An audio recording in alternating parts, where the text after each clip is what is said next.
గత 2 నెలల నుంచి కురుస్తున్నటువంటి వర్షాల వలన పూర్తిగా పంటలన్నీ కూడా నేలపాలైనాయి. పత్తికాయలంతా కూడా కుళ్ళిపోయినటువంటి పరిస్థితి చూస్తున్నాము. వేరుశెనగ అంతా కూడా వర్షానికి తడిసిపోయి కనీసం మేత కూడా పనికిరానటువంటి పరిస్థితి ఉంది.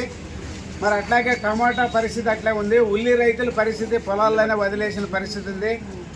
మరి ఈ రకంగా ఇంత అధ్వానంగా ఉన్నా ఈరోజు కేంద్ర ప్రభుత్వం కానీ రాష్ట్ర ప్రభుత్వం కానీ కూటమి ప్రభుత్వం కానీ కనీసం రైతుల పక్క కన్నెత్తి కూడా చూడేటువంటి పరిస్థితి ఈరోజు చూస్తున్నాం.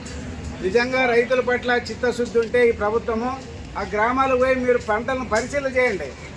ఇప్పటి వరకు అయితే అధికారులు ఈ క్రాప్ కూడా అన్ని పొలాలను ఇంతవరకు పంటలని ఈ క్రాప్ చేయలేదు. రైతులు ఎదురు చూస్తున్నారు ఈ క్రాప్ ఎప్పుడు చేస్తారని. కానీ ఇప్పటి వరకు వ్యవసాయ అధికారులు కానీ రెవెన్యూ అధికారులు కానీ ఎక్కడ కూడా పంట పొలాలను పోయి పరిశీలించినటువంటి దాఖలా లేవు. మరి ఇట్లాంటి అధ్వానమైనటువంటి ప్రభుత్వము ఉందంటే మనమందరూ కూడా చాలా సిగ్గుపడాల్సిన అవసరం ఉంది. ఎందుకోసమంటే ఈరోజు ఈ మధ్యన అసెంబ్లీలో మన ముఖ్యమంత్రి గారు చెప్పారు, మాది రైతు ప్రభుత్వము, మాది రైతు సంక్షేమ ప్రభుత్వం అని. అంటే 20,000లో 7,000 వేసి ఇంకంతా రైతులకు చేసినామనేది వాళ్ళు చెప్పుకునే పరిస్థితి ఉంది. 7,000తో ఏం కాదు.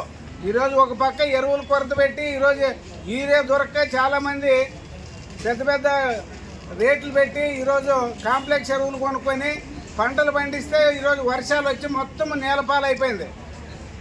మరి ఈరోజు కనీసం ఎకరాకి 3-4 క్వింటాలు కూడా వచ్చే పరిస్థితి లేదు. పత్తి కనీసం అంటే 10 క్వింటాలు రావాలా, కనీసం 3 క్వింటాలు కూడా వచ్చే పరిస్థితి లేదు. ఆ 3 క్వింటాలు పత్తి ఆడ తీసుకోకపోతే 4,000కు కూడా పోదు పత్తి. అంటే ఏమే దాదాపు ఎకరాకి 50,000 వరకు పెట్టుబడి అయితే ఈరోజు 10,000 రూపాయలు కూడా వచ్చే పరిస్థితి లేదు. కూలీల ఖర్చులు కూడా వచ్చే పరిస్థితి లేదు. మరి ఇట్లాంటి పరిస్థితుల్లో ఈరోజు అప్పులు పెరిగి ఈరోజు రైతులు ఆత్మహత్యలు చేసుకుంటుంటే ప్రభుత్వం మాత్రము ఏమాత్రం పట్టించుకోకున్నట్లే ఈరోజు కాలయాపన చేయడం అనేది చాలా అన్యాయం, ఇది దుర్మార్గము. ఇప్పటికైనా కూటమి ప్రభుత్వం తక్షణంగా గ్రామాన మరి ముఖ్యమంత్రి గారు చెప్పారు, మీరంతా రైతుల దగ్గర పోండి పొలాలు పరిశీలించండి అని. ఎమ్మెల్యే ఎవరు పొలాలను పరిశీలించలే. ఆయన ప్రతి ఎమ్మెల్యే ఇప్పుడు ఈ దీపం ఉండగానే ఇల్లు చక్క పెట్టుకునే విధంగా ఎక్కడెక్కడ ఆదాయం వస్తుందని ఆదాయాలకి ఆలోచన చేస్తున్నారు తప్ప రైతుల కష్టాలు ఎవరు పట్టించుకోవడంలే. ఈరోజు మార్కెట్కి పోతే చాలామంది రేట్లో లేక ఈరోజు మరి తిరిగి వాపసు పత్తి పంటనైతే తిరిగి వాపసు తీసుకోబోతున్నారు రైతులు.